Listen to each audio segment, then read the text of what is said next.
Chapter 13. It was now late February, and Professor Snape and Professor Granger were arguing in the headmaster's office about a potential hire for next year. I read the newest handbook, Albus. I know my rights, the irate, dark-haired man exclaimed. Professor Granger tried to calm him. Severus, you are being ridiculous. Every other member of the staff is prepared to welcome him with open arms. Albus just chuckled at the byplay the two were having. I am telling you now, if you hire that boy, I will press charges. It says quite clearly that our incident would fall under the rules of sexual harassment. It would be grounds for his immediate dismissal. Hermione shook her head at the complete ridiculousness of her colleague. Albus spoke up first, Severus. That incident was months ago, and far before he was ever a co-worker of yours. And second, speaking as the head of the Wizengamot, I can assure you no trial would ever find a hug of gratitude to be sexual harassment. Hermione narrowed her eyes. Why are you being so irrational about this? I know a bad touch when I feel it. Severus sneered before falling into a resigned sigh. If you must know, after I had my dark mark removed and the Dark Lord was gone, I was curious what my greatest fear was and what a boggart would turn into before me. It wasn't until just last month that I encountered a boggart and discovered what it was. He briefly looked up at both Albus and Hermione before dropping his head again. If you must know, it turns into Mr. Longbottom. He has his beefy arms open and out in an effort to touch me inappropriately. This year had taken a toll on both Albus and Hermione was able to keep herself from laughing out loud with no problems at all. Albus managed to restrain himself in some ways, but was not about to let an opportunity like this pass him up. He extended his hands out and up towards his potions, Professor, and said, Severus, would you like to practice hugging? Severus snapped his head up and just sneered at the headmaster. His biting retort was interrupted by someone barging into the headmaster's office. All three were quite surprised to see it was the headmaster, Albus Dumbledore. He addressed the man sitting behind his desk. Mr. Potter, this has gone on long enough, he said loudly and proudly while drawing his wand on the map. The Albus at the desk just began chuckling. Severus and Hermione both quickly drew their wands and were pointing them at the laughing man behind the desk. The Albus behind the desk was still smiling and looking at the two professors and man who had just entered his office. The Albus Dumbledore, who had just barged into the office, started cracking up, much to the surprise of the two professors holding their headmaster at wand point. Man, you guys are too easy sometimes. Severus and Hermione both turned back to the newcomer, who had by now morphed into the more familiar guise of Harry Potter. Harry was still chuckling and the headmaster was smiling. Albus spoke first. Welcome, Harry. This is a pleasant surprise. Likewise, Albus. I didn't think you'd mind if I enlisted the aid of a couple of your staff members, Harry responded with a smile. Hermione's eyes lit up like Christmas had come. You're bringing us into the project. Severus just raised an eyebrow and observed his reluctant youngest master. I do have a couple tasks I was hoping you could assist me with in development. Completely voluntarily, of course. As Albus can tell you, things like this are a thankless job. Albus nodded. I never would have finished my work with dragon's blood were it not for the groupies. The other three looked at him a bit curiously. Mr. Potter, you know for sure, neither I nor Miss Granger would ever pass up this opportunity. I'm curious why you are here propositioning us and not your partner, Severus intoned with his usual slithering guile. Who? Old St. Nick. He's probably busy thinking up ways to torture Muggle children by jumping into random fireplaces through illegal flow installations. Chrissy's not just for Christmas anymore. Done, done, done, done. Harry finished melodically. Albus added, I hope not. He should be teaching a class right now. 4th year Gryffindors and Ravenclaws, if memory serves. Okay, he might be doing that instead, but he's probably thinking about torturing Muggle children. Harry responded with a knowing smirk. Albus looked at Harry carefully. You're too smug right now. What do you know that I don't? Harry sighed. Albus, you're quite old, and I'm not sure you have enough time left for a conversation of that magnitude. Albus frowned playfully. Oh, hush, child. Harry shrugged with a smile. I don't really know anything. I just happen to have faith in the data curse. It helped make me the man I am today. Albus frowned at the thought he was going to need another data teacher. Nicholas had made no indications that he was leaving, but he hadn't necessarily indicated he was staying either. He did have a significant project going on. Anyway, Severus, I was hoping you could look into modifying many existing potions through the addition of Dementor blood. I found one very useful way to use it. When added in the right quantities to a polyjuice potion, it makes the transformation permanent until a counter potion is consumed. Severus looked thoughtful, considering the implications of this. Theoretically, then, if you had a hair or skin sample from before a disfiguring accident, you could take the potion and appear normal. Harry nodded. Or simply take one of yourself and appear to never age. He nodded towards the headmaster. Or grow ridiculous-looking large white beards. Harry continued. The tricky part is that the Dementor blood adds a very powerful, but essentially neutral component to the potion. It takes a precise combination of phoenix tears and basilisk venom to be able to equal that neutrality and counter the power of the Dementor blood, Severus retorted. Those are not exactly ingredients I have in excess to experiment a lot with. They are quite expensive. Harry nodded. Yup, that's why I brought you these. He pulled out from his cloak 2 large gallon-sized milk jugs full of murky clear liquid. One was labeled Phoenix Tears, and the other was Basilisk Venom.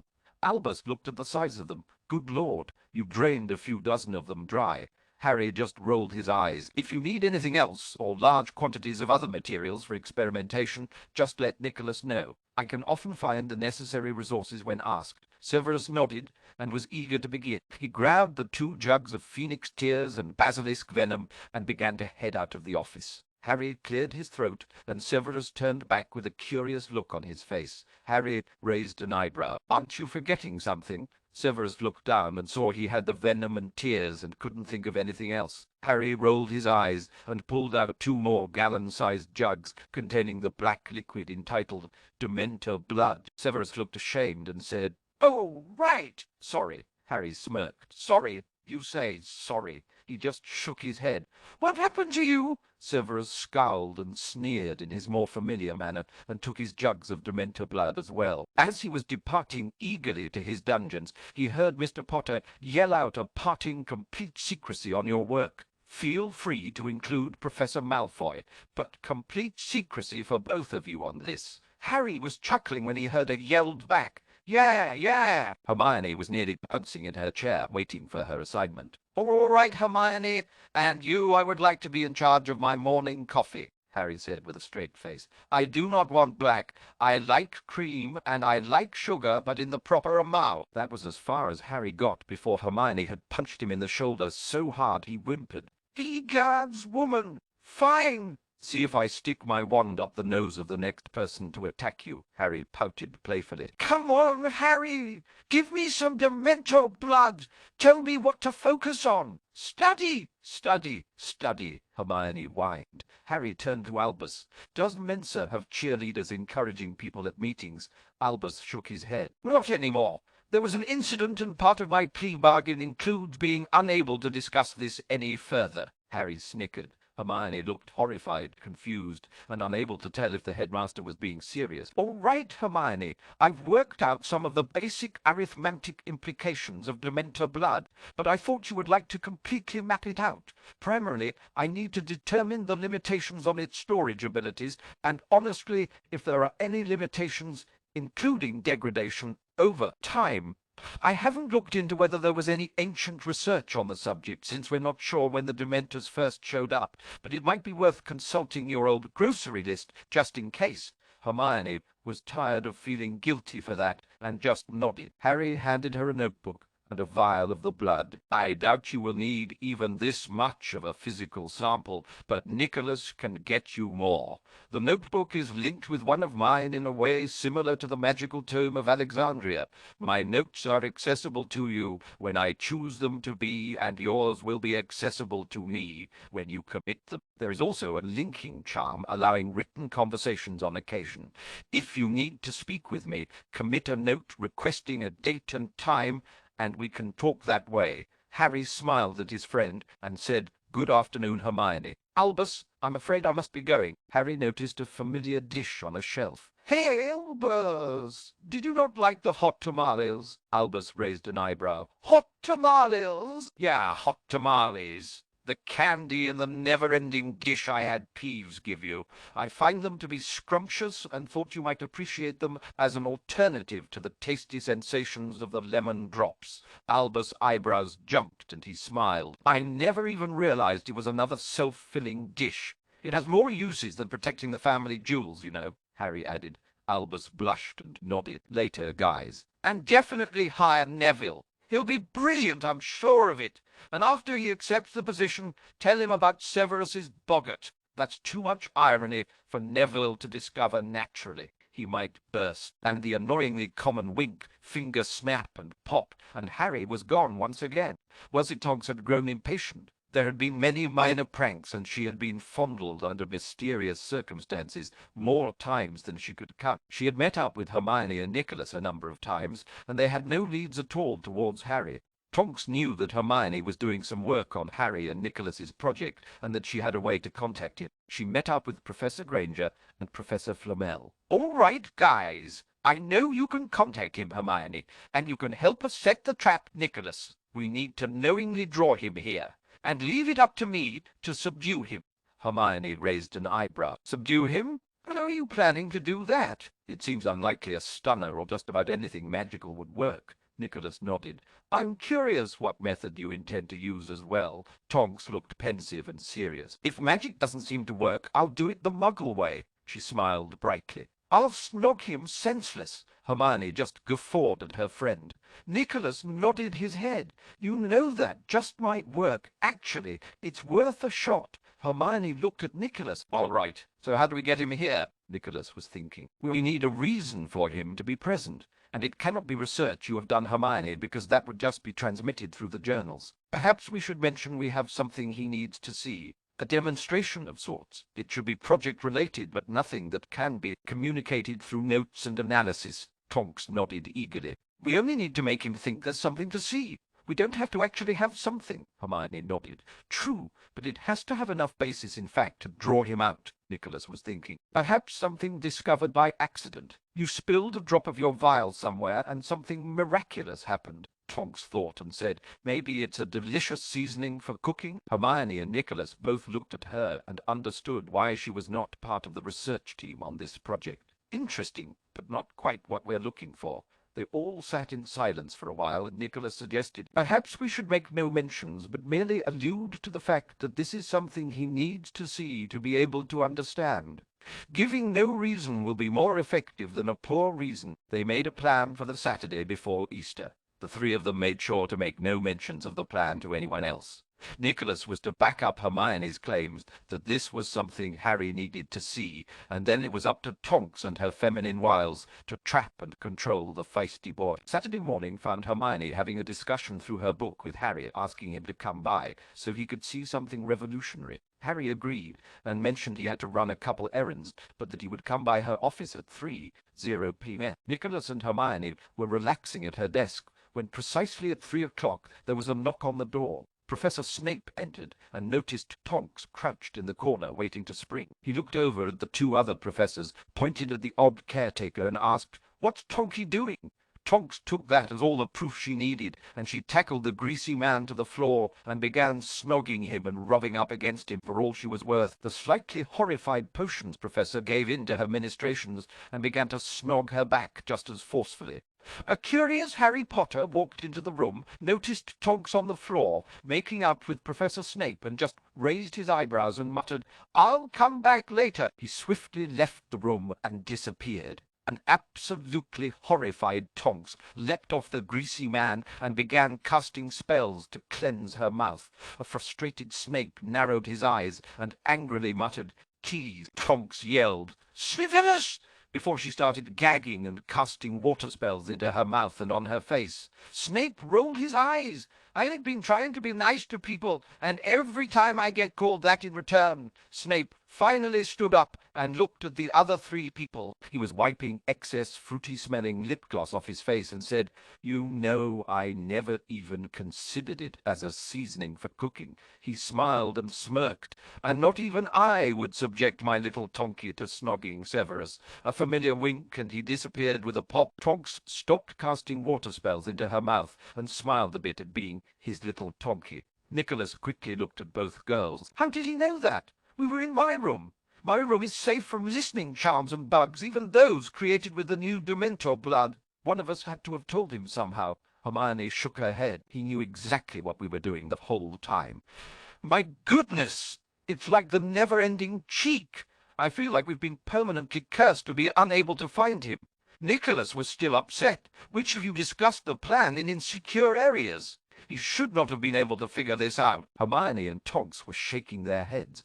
Tonks spoke up. I never mentioned the plan to anyone or even thought about it aloud. The only discussions I had were with you two, and that was always in Nicholas's room. Hermione nodded. Same here. Nicholas seemed to calm down. He sighed and looked at the two younger women. I'm tempted to admit that he's too good. Hermione got a bit fired up. No way! You can't give up. You're our best shot at finding him. We need you, Nicholas. Tonks was still a bit smug at having snogged the bejeebus out of Harry. The three called it a day. Tonks got her snogging, and they were all shown up, as per usual. It was nearing the end of the year now, and there had been no sign pointing to whatever Harry was up to, or where he was. Hermione was getting a bit antsy. Her research had been progressing well, as had Professor Snape's. Both of them usually just talked with Nicholas about the work whenever they felt like it. But today, Hermione was in Nicholas's office, thinking about Harry some more, wondering why he kept being able to get one over on them. She knew Harry was good, but she had a nagging feeling she was missing something. She voiced her suspicions to Nicholas. Nicholas, I know Harry is around here somewhere. I've been watching every student for anything remotely abnormal, and I cannot find anything pointing to him. I think he's in the school most of the time. I would have sworn he was making some hidden camp in the Chamber of Secrets, but I had two different ghosts check it out, and they said there was nothing down there or signs anyone had been since I graduated. Nicholas nodded and agreed. I agree. I think he is here, and he is enjoying every minute that we waste trying to figure out what he is up to. Here, I found a couple things in a Muggle magazine you might appreciate. Hermione took the periodical and opened it to the page Nicholas had marked. She gasped and started laughing her head off. It was an ad for a hair loss product. The male in the ad was Draco Malfoy, and seeing him with a shiny dome-topped head and smidgens of bleach blonde hair on the sides was just too perfect looking. He had a bright smile, and the picture identified him as Draco Malfoy, former model. Hermione was already making plans for a poster-sized blow-up of the ad. It featured what appeared to be a large team of female beach volleyball players. Around a giant towel they were shaking like a trampoline and thrusting Albus Dumbledore up into the air. The smile on his face left little doubt as to the point of the ad. The last marked page made her drop the magazine in fright. She was imagining the rage it would incite. The picture was of a scowling, hook-nosed, greasy-haired man frowning fervently. A small tear was falling out of one eye. It listed the signs of depression and where to turn for help. Hermione made note of the magazine and made plans to buy up as many copies as she could. I wonder who did these? Nicholas shook his head with a smile. It's a mystery to me. I really have no idea who in the world it could be. Hermione noticed something sitting on one of Professor Flomel's shelves. She went over to investigate. It was certainly out of place at Hogwarts. She picked up the Muggle dovet off his shelf. The Princess Bride? Hermione asked. Why do you have this here? Nicholas smiled and explained. It was a gift from Mr. Potter. Have you ever seen the movie? Hermione shook her head. Nope. Should I? Nicholas's eyes twinkled like sparklers. I think you may find it enlightening. Hermione wasn't about to worry about being subtle here. What do you know? Is there a clue about Harry in this? Hermione was getting excited about a potential clue. Nicholas smiled and said, It's more something Harry noticed and thought I would appreciate than it is anything about Harry. In fact, it would probably be more a clue about me than necessarily one about Harry. By all means, see if you can figure it out, though. Very enjoyable movie nonetheless. Hermione's face fell a bit. She was curious to learn more about her former dad and professor, but she was really hoping to have something on Harry. Nicholas could read the emotions on her face quite easily. I assure you, Miss Granger, you will not regret watching the movie. Hermione smiled and nodded. If you don't mind me borrowing it, I think I'll visit my parents this weekend and see if I can figure out what that twisted boy had to say about you. Good luck, Hermione, a smug old man said to the young woman leaving the room. "Ah!"